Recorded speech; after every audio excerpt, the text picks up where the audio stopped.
mean, I wanted to marry Harry, you wanted to marry Harry, you wanted to marry... We all wanted to marry Harry. We've already seen the incredible twists and turns of Meghan's life that led her to Prince Harry. She's devoted her time to good causes. I don't think it's right for kids to grow up thinking these things. Risen to stardom.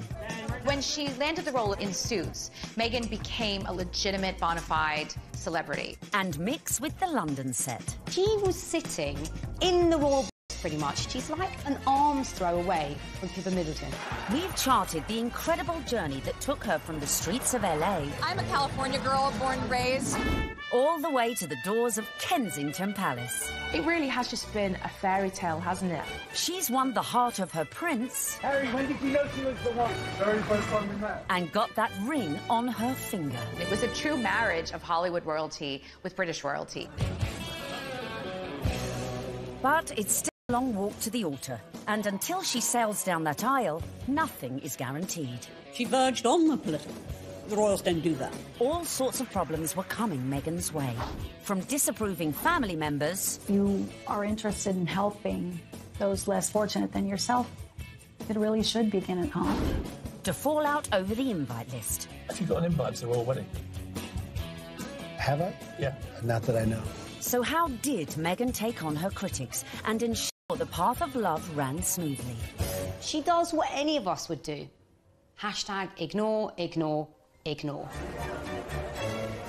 If you fancy bagging a prince, tonight, our step-by-step guide continues as we open the next chapter in the story of Meghan and her prince.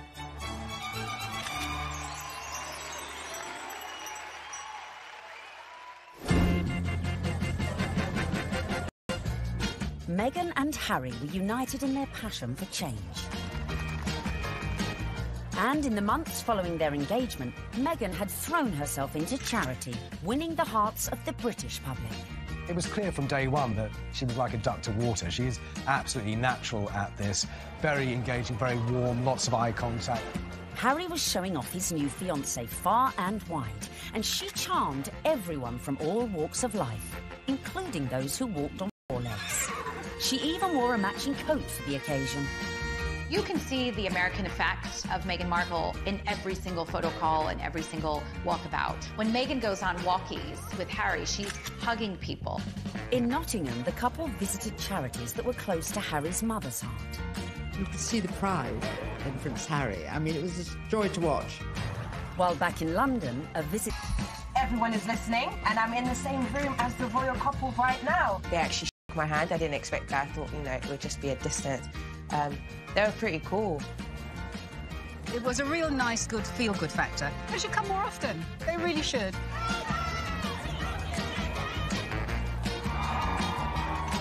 Slowly but surely, the British public was falling in love with our Meg. But would this be the case with the in-laws? The next step in Meghan's journey would be getting to know the firm. And the hotly debated topic of her background was never far from the fore. You be Harry, and I'm gonna be the, Queen Elizabeth, since I got this on, right? And you telling me about your girlfriend, okay? Hello! Grandmother, I met this beautiful woman, and she just happens to be mixed race. Step 6 in our guide to bagging a prince is charming the in-laws.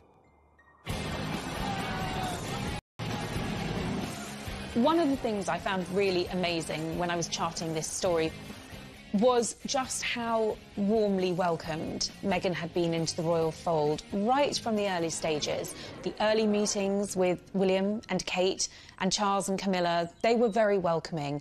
And actually the speed at which Meghan was introduced to the Queen was very surprising. When I looked back at Harry's relationship with Chelsea, it was several years before Chelsea was introduced. Queen Cressida, who dated Harry for 2 years, was never introduced to the Queen, but with a matter of mere months of dating her, Harry had Meghan meet the Queen. She's an incredible woman. And the corgis took to you straight away.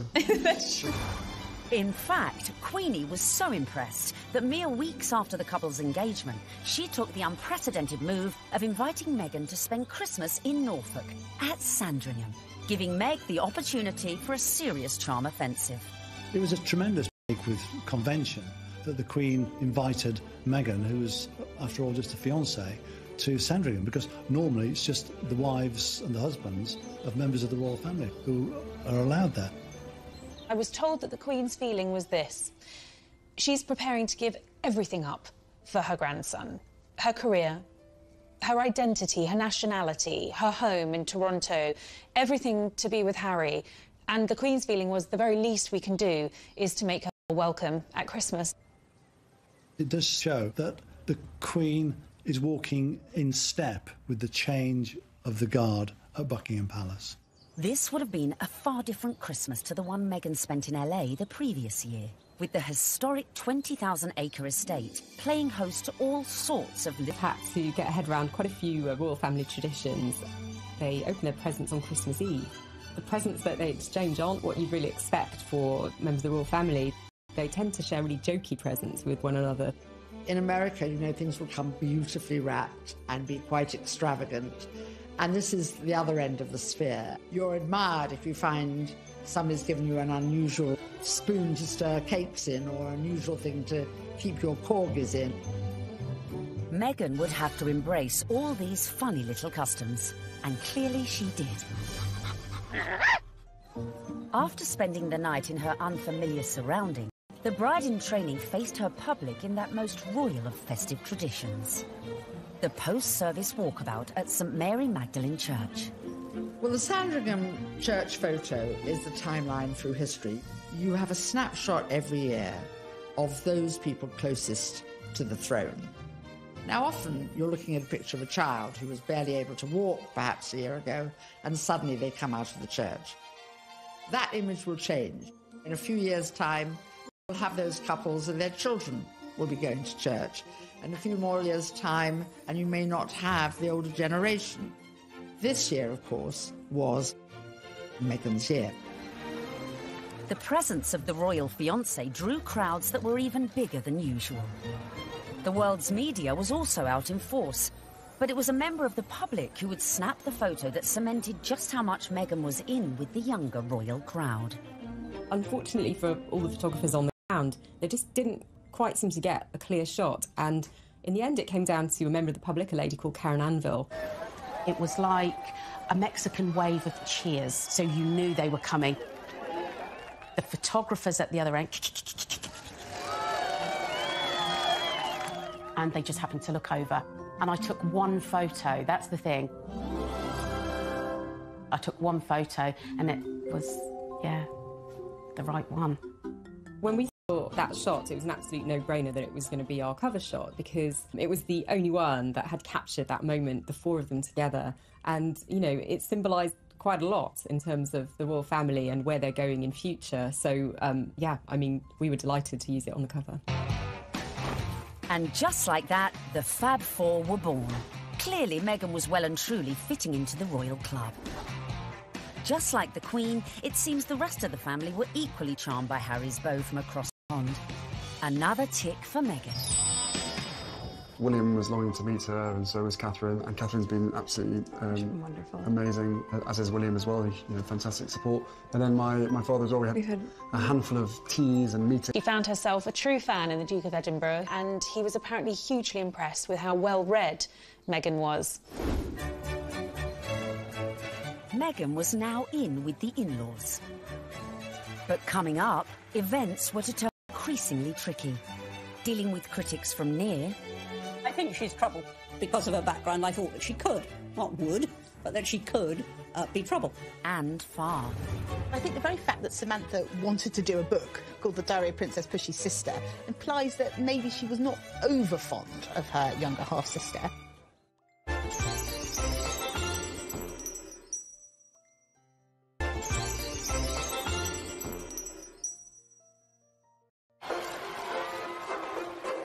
Meghan was proving popular with the in-laws, the friends, and was now conquering the British public. But what to do when you find out not everyone likes you? I don't know about this Meghan Markle. Yeah, she's too confident and self-assured. You see what I mean? This water feature's shit, isn't it? Yeah. Oh my God, I thought I was doing so well.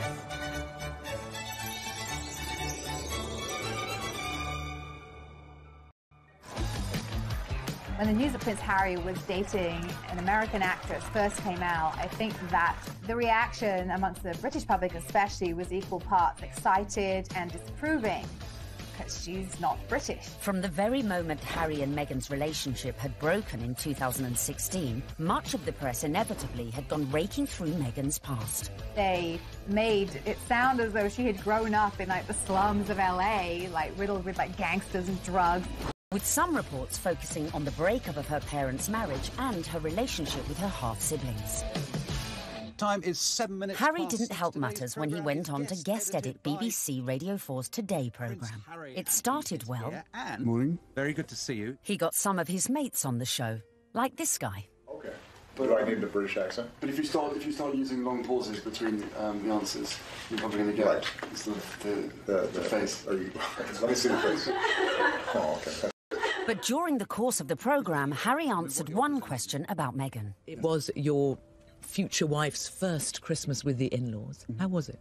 She really enjoyed it. The family loved having her there, and it's the family that I suppose she's never had. It's the family that I suppose she's never had. But Harry's comments did not go down well with one member of his future wife's family.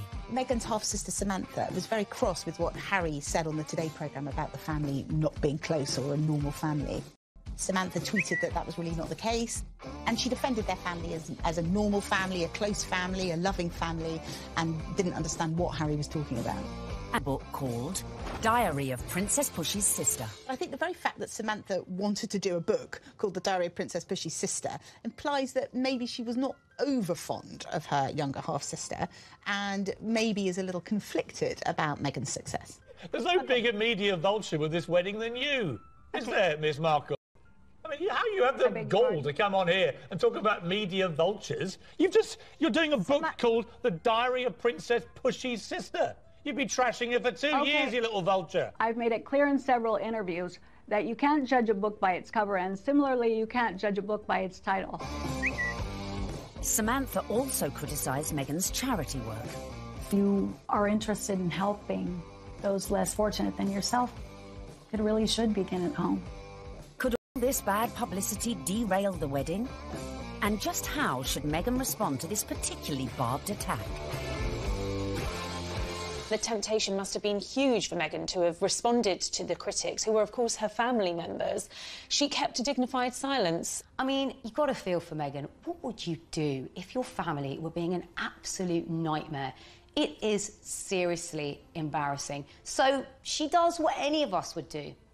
Hashtag ignore, ignore, ignore. But would Meghan be able to keep her composure in the face of her next critic? A certain ex-Tory MP, a die-hard royalist, who voiced her doubts about Meghan, not in private, but in the most public setting possible, the celebrity Big Brother house. OK, let's take a vote. I think she's trouble. How long do you think she's going to be? 5 years, 10 years, 20 years? Why do you think she's trouble, Anne? Background, attitude, I worry. She's older than him. She's been married before. Yes. I add it all up and I'm uneasy. But there we go. Quite frankly, I was shocked when Anne Widdecombe said that what she said.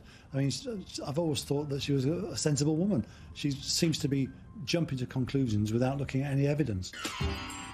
The ex-minister's comments sent the Twitter sphere into meltdown.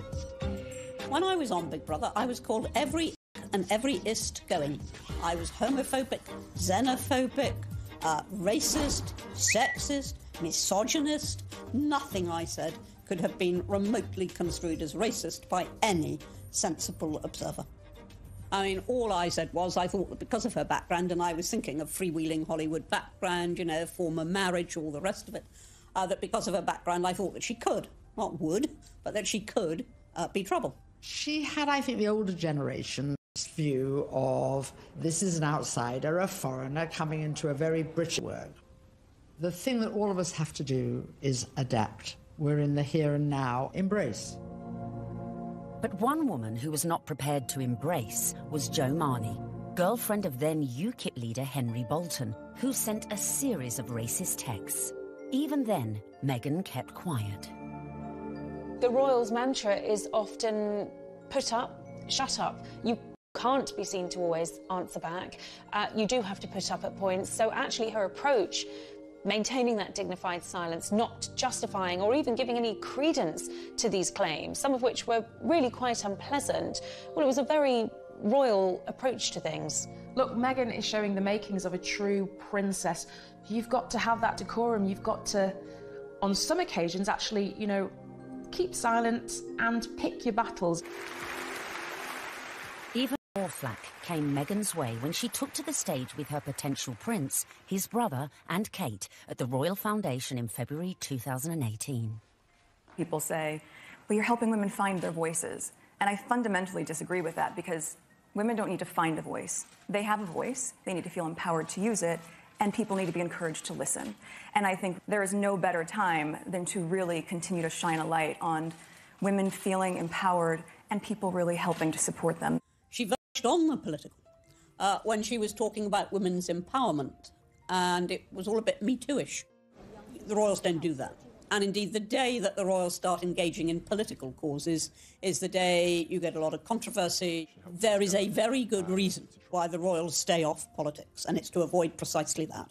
Not everyone shared Anne's view. It's refreshing because she isn't saying things that are incredibly controversial that we actually wouldn't stand by or back or believe in.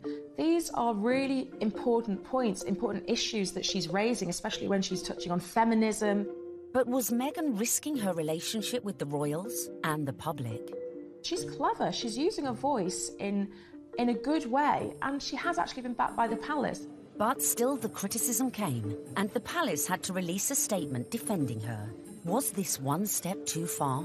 This is the first time that we've heard anyone associated with the royal family talking about those campaigns. The Kensington Palace stressed that it would have been impossible for Meghan to talk about issues surrounding female empowerment without talking about those campaigns. Well, I think that by touching on the Me Too campaign, Meghan probably knew that there was going to be some kickback, and indeed there was. But actually, she got far more people saying, this is great, this is what the royal family needs to be doing more of. Phew. Looked like Meghan had found just the right balance to please the palace. So, next step in our guide, embrace your prince's religion. She signed up to the Church of England, of which the Queen is supreme governor. And exactly 100 days after her engagement announcement, Meghan was baptised in the chapel of St James's Palace by the Archbishop of Canterbury. It was very special. It was beautiful, sincere, and very moving. It was a great privilege. Although she had attended a Catholic school in LA, Meg had a Protestant background. Her father was a member of the Episcopal Church of the United States. It would not have been an enormous step, to get baptised, but it was a big step in a way. But I think out of deference to the Queen and to her very strong faith, it sort of tidied things up, and it augurs well for the future because she will have to attend many, services in Church of England cathedrals. Coming up, Meghan's headed ever nearer to that chapel of love. But the journey would become increasingly problematic. With a guest list to organise... Have you got an invite to the royal wedding? Have I? Yeah. Not that I know. And dramas coming thick and fast from her very own family. All of a sudden, his health isn't good. And he can't come to the wedding. Dun, dun, dun!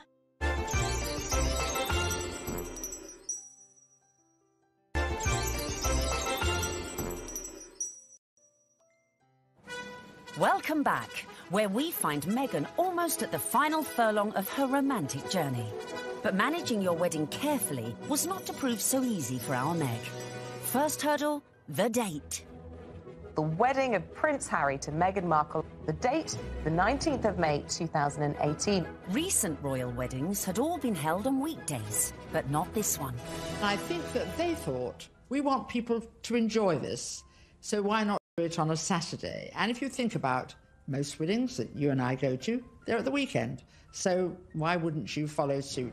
But there was one reason to avoid that Saturday. It had already been announced as the date of the FA Cup final. As president of the Football Association, Harry's brother Prince William was expected to take his usual place in the royal box at Wembley.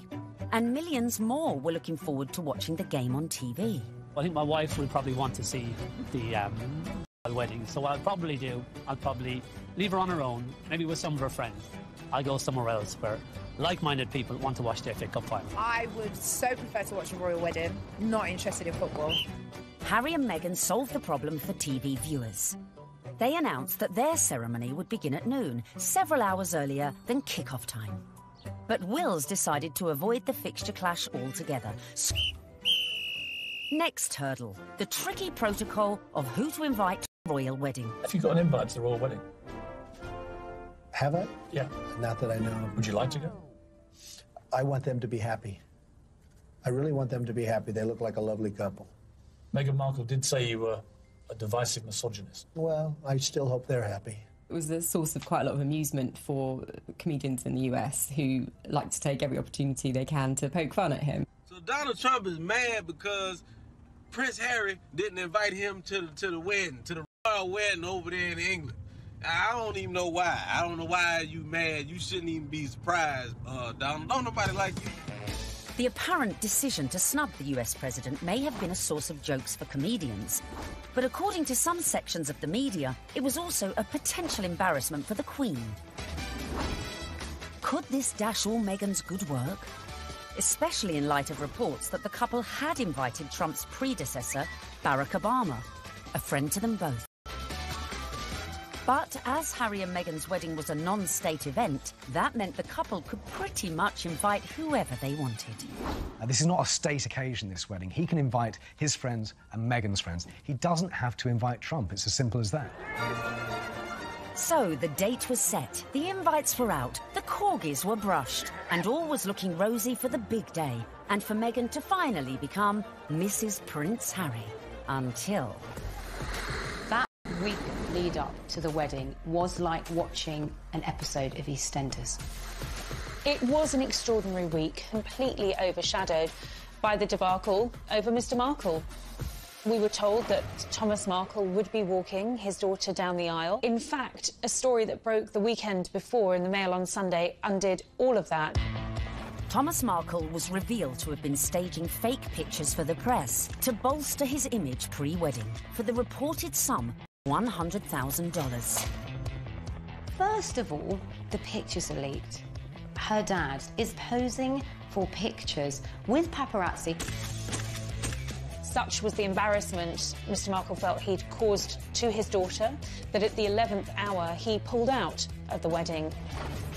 It got so confusing. It was like, is he going to be coming to the wedding? Isn't he? Meghan, I was told, was utterly heartbroken. She said that she forgave him for the photographs and she wanted him there to walk her down the aisle on the big day, and he agreed that he would do it.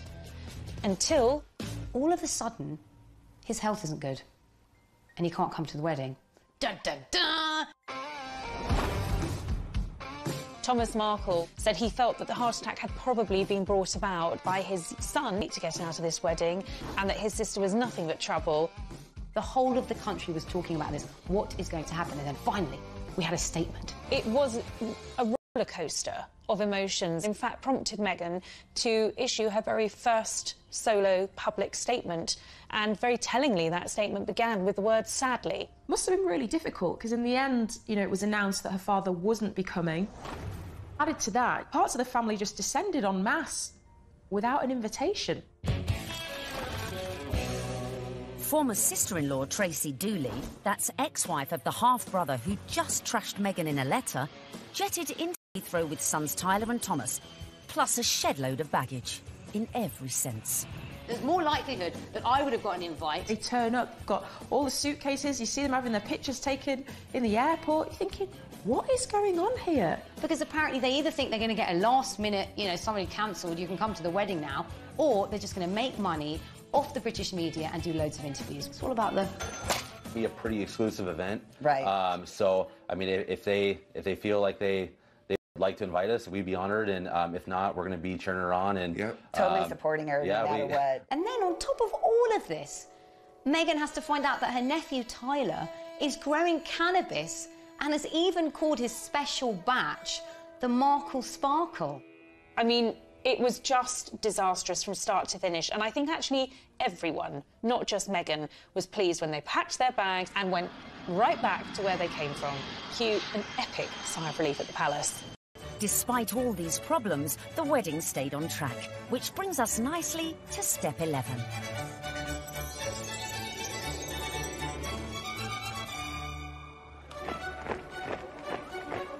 Finally, on the 19th of May 2018, less than 2 years after Harry and Meghan's very first date in Soho House, the day we'd all been waiting for.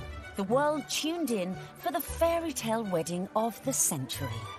Let's face it, if you're marrying a prince, you may as well pull out all the stops. Meghan and Harry really did have the ultimate fairy tale wedding. You know, they didn't choose St. Paul's Cathedral, where, of course, we saw Charles and Diana wed. They didn't choose Westminster Abbey, like William and Kate. They chose Windsor, which is a lot smaller and feels a lot more private. I was there at the wedding on the day, and Windsor felt like literally a fairy tale come to life. Everything was magical. And the 600 guests drifted in. It was a veritable who's who of the world's A-listers, from music, film, and sport. I think this was the very first really modern royal wedding that we've ever seen, and it was Idris Elba, George Clooney and Amal, and a cast of suits. You had Hollywood stars mingling with British aristocracy. It was extraordinary to see. By the time HRH arrived, the atmosphere at Windsor was electric, with 200 representatives from the Prince's charities among the 2,640 cheering onlookers. Meghan's bridesmaids and page boys included Princess Charlotte and Prince George, plus the children of some of her closest friends. Sporting the uniform of the Blues and Royals, the regiment Harry served in the army, the groom arrived with a familiar-looking best man.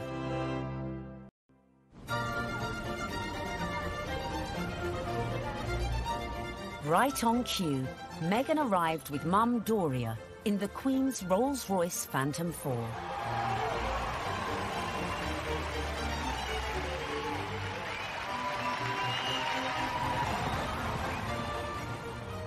The wedding was phenomenal.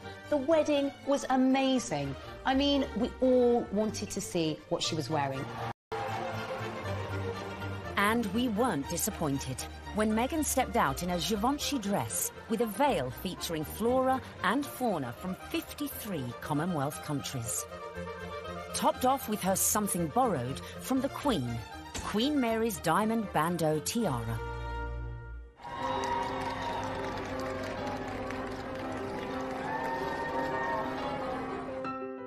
But with an absent father, who would walk Meghan down the aisle? Prince Charles rises to the occasion. Prince Charles walks her down the aisle.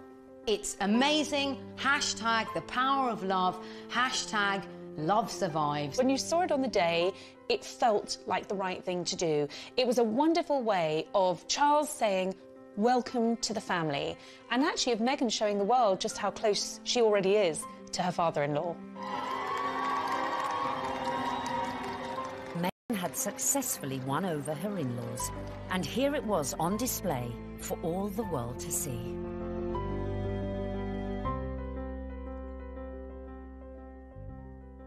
It was lovely. It was really lovely. It felt positive, and yeah, you couldn't help but smile watching it.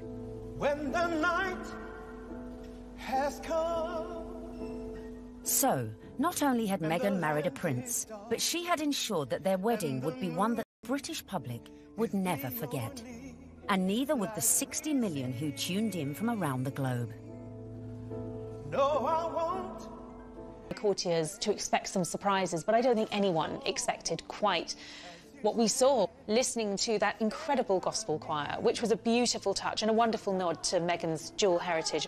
Stand by me. Stand by me. Inside you've got gospel choir, you know, raising the roof with the music. You've got the Reverend Michael Curry. I think without a doubt, Michael Curry was one of the stars, one of the unexpected stars of the day. I don't think anyone was expecting his sermon. I certainly don't think the royal family were expecting his sermon, because the look of surprise, and I might say bemusement and bewilderment on some of their faces seemed to suggest that they were quite taken aback. We must discover the power of love. the redemptive power of love. And when we do that, we will make of this old world a new world. He started speaking.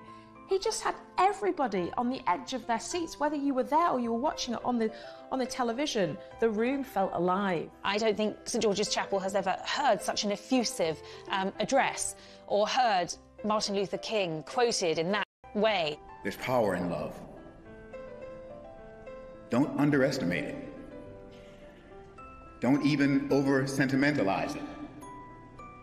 There's power in love. You know, there is power in love, and if we hadn't heard it once, it was drilled into us, so we knew that by the end of his sermon. Well, there's power in love. Her family weren't there. It was just her mother. But her story, her African-American heritage, that was all beautifully reflected in the ceremony and in the day itself.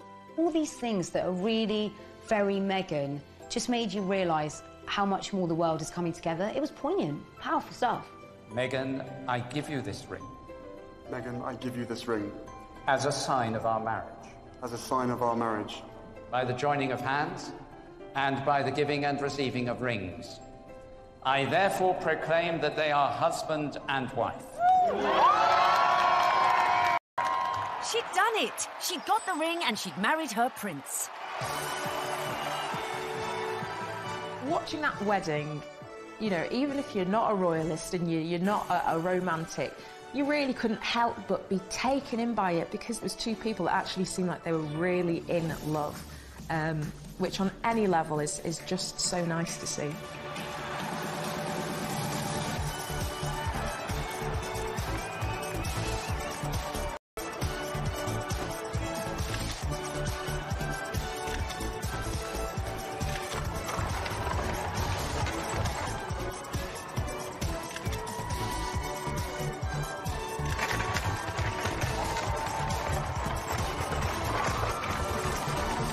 But the party was only just getting started.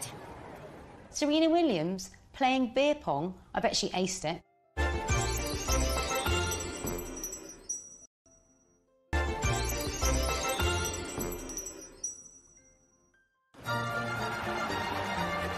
Meghan had gone from actress to duchess. And our penultimate tip, really for those who've gone and bagged their prince, is celebrate with the best ever party. Immediately after the wedding, the couple had all 600 guests back to St George's Hall for a wedding breakfast, which was hosted by Her Majesty the Queen. But the real golden ticket to that event was the private evening party, which was hosted at Frogmore that evening by Prince Charles.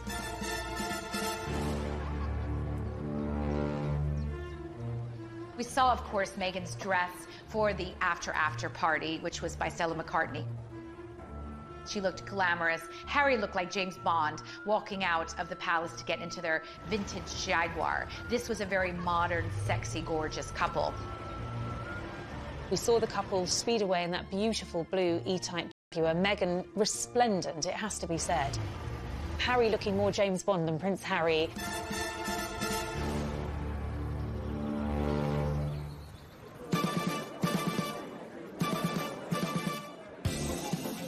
Anyone who was anyone was there, sipping on their When Harry Met Meghan ginger and rum cocktails. George and Amal, Serena Williams, James Corden and Idris Elba, who turned DJ for the night and span a few tunes. I was put forward to DJ. I really wanted to DJ. I would have done the best wedding set in the world. It must have been incredible. Everyone's probably a bit more relaxed, you know, a bit more loose, getting on the cocktails, having a chill. Everyone just wanted to know the juicy details of this VVIP party. Were these huge Hollywood stars and celebrities doing the same kind of things we do when we've been drinking since about midday? Yes, they were. Some wonderful tales of Serena Williams beating everyone hands down at beer pong, a drinking game that apparently Meghan and Harry loved. Serena Williams playing beer pong. I bet she aced it. Serena has since denied she played this game. Shame. But who knows? Maybe when they throw their next party. George Clooney serving up cocktails and whisking Meghan and Kate around the dance floor. William, Charles and Harry. Which we like to imagine looked like this. Wheels, come on. Well, I it's suppose my I reception. could You're gonna... bust a few. Yeah, there you go. Yeah, there you go. okay. Yeah, come on. You like that, brother? Yeah, twerk it, Wheels. Just jam on. Twerk it, Wheels. There you go. No, yeah. Oh, no, Grandon just saw that. Bollocks. All right. Having an absolute laugh. I mean, was the Queen there? What was she doing? Was she watching it? Was she getting involved? It just sounds like, you know, the doors have been closed, the curtains have been closed, and it's like, right, let's go for it. Let's have a laugh. Let's enjoy this. I think it was just a fantastic night where the couple were able to really do things their way, from serving dirty burgers at midnight out of posh burger stalls in the grounds of Frogmore to handing out monogrammed slippers so that their guests in those 6-inch Louboutins or whatever they were wearing could actually rest their weary feet come the end of the night. And if you want to ensure you throw the best party ever, be like Meghan. Make sure your guests leave their phones at the door so you can let your hair down without any sneaky snappers. You don't want a repeat of the dramas of a previous royal wedding. 10 years earlier, the same venue had hosted the wedding reception of Harry's cousin, Peter Phillips, and his wife, Autumn Kelly, who provoked a scandal when, unbeknownst to most of the guests, they sold photos of the private bash to Hello magazine for £500,000. Generally, what happens in the private dues stays in the private dues. There are no cameras there, or none of our cameras are there. So what happened with Peter and Autumn's wedding is controversial and unusual. The junior royals host a wedding ceremony, which is where they're supposed to be the private situation, the most private the royals are ever in, inside their own home, for goodness sake. And they thought this was just photographers at a wedding and happily posed and grinned away. And then were quite amazed in a couple of weeks afterwards to see 59 pages of a Hello supplement dedicated entirely to things that they thought were private family shots. I think it went down like a lead balloon with many members of the royal family. Luckily, Harry and Meghan's wedding reception went off without a hitch, but with a bang. One of my favorite details about the whole thing is that Harry and Meghan snuck away at the after party. They went off to be together. And I think that speaks a lot about this couple. They are, above everything else, madly, genuinely in love with each other. Which leads us beautifully into the final step of our Bag of Prince guide. Live happily ever after. What will we see next? I think we will see them both just dive into work. I think there's a feeling about the two of them that they don't want to hang around. They want to get involved with their charities. She seems to be a woman with a mission, and I don't think it'll be also desperate to start a family. And I think it won't be too long before we hear the patter of tiny royal feet. I think that's definitely high up on the agenda.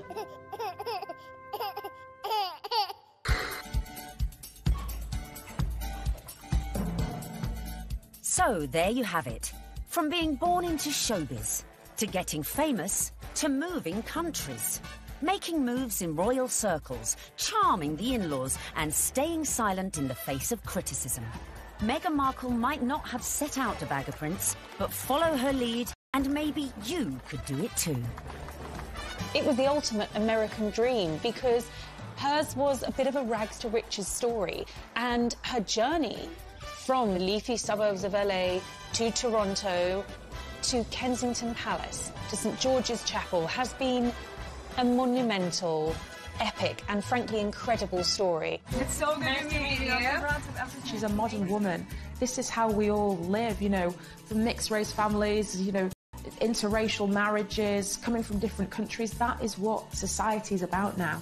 The fact that she's unusual for the royal family, I think the fact that she comes from a different country, a different background, it's just a plus. She is very much a breath of fresh air. She's incredibly focused. She's incredibly driven. Women don't need to find a voice. They have a voice. They need to feel empowered to use it, and people need to be encouraged to listen. She's got the biggest platform. She's got huge ideas, and she is changing the game in a very cool way. And she makes Prince Harry happy, and so he now has that partner